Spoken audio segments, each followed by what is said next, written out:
Welcome to this iRent.net demo video. In this video we are going to show you how to make a booking using the individual availability calendar in your booking system.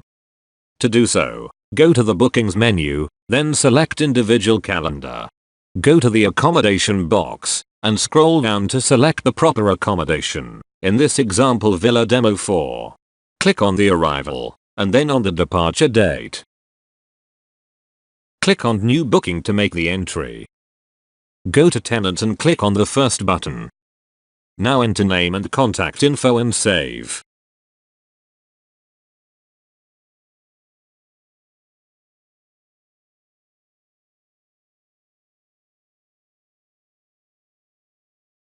Subsequently, enter the number of tenants.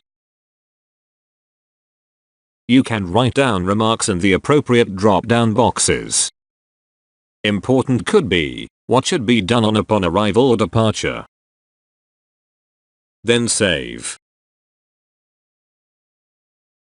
The booking is now registered. For more demo videos, go to our website or contact us for a live demonstration.